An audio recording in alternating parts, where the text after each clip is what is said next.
Wow, extremely groundbreaking news.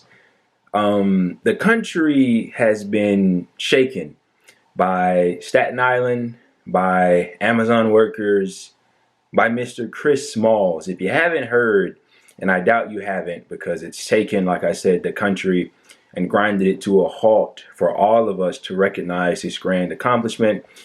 The workers at the Amazon warehouse in Staten Island has indeed voted to form a union. This would be the first Amazon union in the US.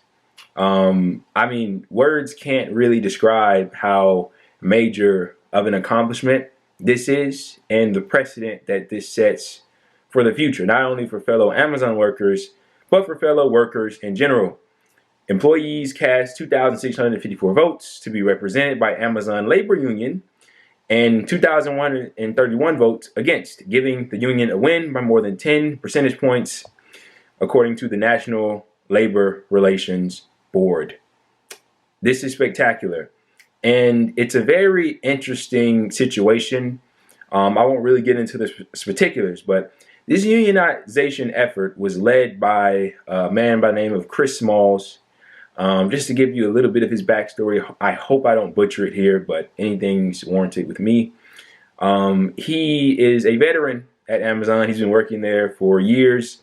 And during the heat of COVID, presumably the height of it, he essentially protested over unsafe working conditions, which essentially led to him leading a walkout of the Amazon facility he used to work at. Emphasis on used, because they used that as well as, I'm sure, many other excuses that they wanted to give in order to smear him and his character, which they have done, though not successfully, obviously, to fire him. And he was then terminated, of course, unjustly, although Amazon would refute those claims and say they had every right to do so. Not true.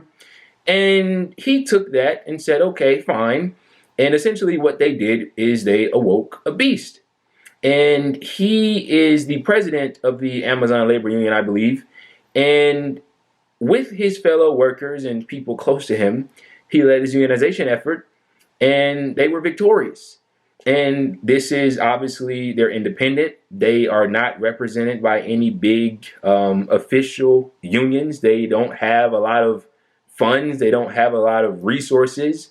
All they had was themselves and the solidarity that brought them together, and they were able to bring this entire thing to fruition. And I mean, it's absolutely amazing to see. I mean, Amazon, and just to give you a couple of statistics here, and I'll also give you a statement that they provided, Amazon spent $4.3 million on anti-union consultants nationwide last year, according to annual disclosures filed with the Labor Department. Also, a little bit more on Mr. Smalls here. He was arrested in February at the facility after managers said he was trespassing while delivering food to coworkers, and they called the police. Two current employees were also arrested during that same incident, and that did nothing but galvanize interest in the union. And they tried to smear him. They tried to call him, I believe the word was inarticulate. I mean, they've said all kinds of things about the man, trying to put his face on the front of the unionization effort to hopefully get people to fall away from it. Had the exact opposite effect, and these people were invigorated. And here they are. I mean, it's absolutely amazing. This is great progression, and it really can't be understated. I mean, this is Amazon, for God's sake. One of the biggest companies, not just in the US, in the world. They employ millions of people, and here they just formed a union. And it reminds me of the groundbreaking news that we got a while back, although not too far back, with the Starbucks workers. There's actually several unions that in relation to Starbucks now that we've been getting over the course of these past weeks and months. And I believe that there's many more to come. And it's this, it's speaking to this larger sentiment of a revitalization of the labor movement, this labor militancy. We've been seeing it over these past years, and it's really COVID that lit the fire. You know, we've been seeing strikes, we've been seeing protests, you know, large portions of workers quitting in the millions, if not hundreds of thousands, although that's quite differently of a protest than striking is. But nonetheless, they're exercising their right to withhold their labor in whatever form it be that they do it. And a lot of people are coming to the terms with the fact that something isn't right here. They might not really understand the ins and outs of it or really know who to blame, but they know one thing for damn sure, and it's that their situation isn't the best that it could be, and it could definitely be improved by a hell of a lot. Jeff Bezos is a very rich man. He makes a lot of money, and the Amazon workers could therefore be treated much more fairly, and that's quite an understatement as a result of that. And there's quite also a lot of bit more to say about this in regards to the independency of the Amazon labor union. When you look at its parallel here in Alabama, yes, I mean here. I am a current resident. I was born and raised in Alabama. And you may have heard of the Amazon warehouse in Bessemer, Alabama, which actually isn't too far away from where I currently reside. That I actually know people that work at. My cousin works there. She's in support of the union at Bessemer, Alabama. They're currently having a vote of their own. And you know, things aren't really looking as good as it is for the Staten Island Amazon workers.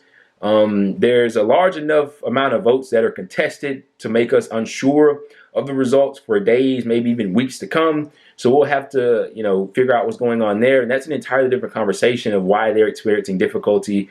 Whereas, of course, the Staten Island workers and Chris experienced major difficulty in lead up to this.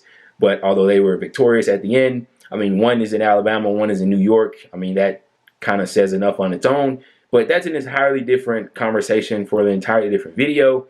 But there is a parallel there with them being represented, them as in the Bessemer warehouse being represented by an official union, that being the RWDSU, I believe it is. And the, like I said, the independency, the grassroots organizing, the worker-led unionizing effort of the people in Staten Island, which makes this all the more amazing. But what I want to do while I wrap this up is read to you a statement from Amazon. I thought it was absolutely amazing. That's why I wanted to read it. So they say, and I quote, "We're disappointed with the outcome of the election in Staten Island because we believe having a direct relationship with the company is best for our employees."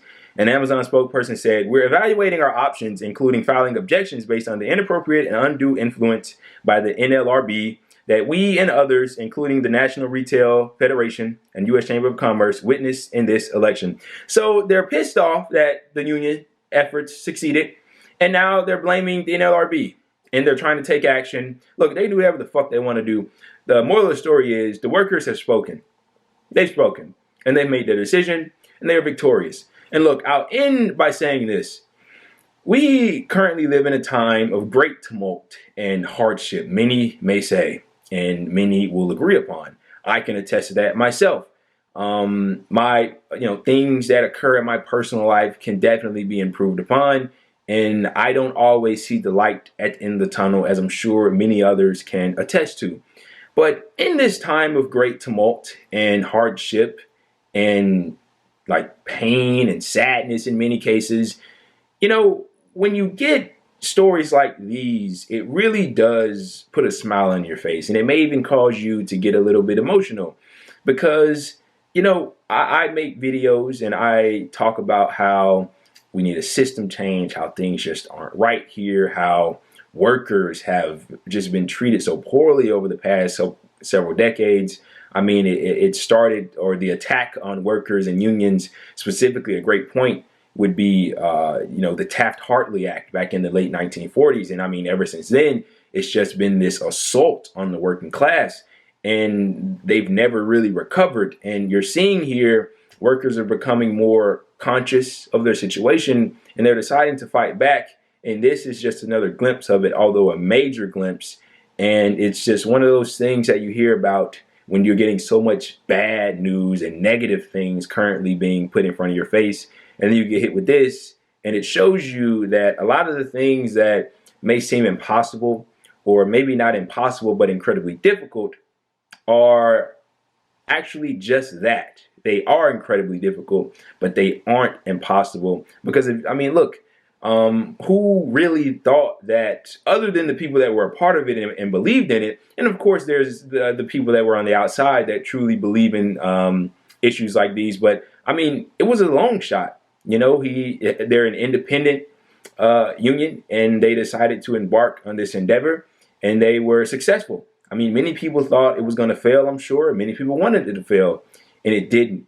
And it's one of those things that reminds you that anything can happen, and that if you have the kind of solidarity, the means, the want to get these types of things done, they can indeed be done.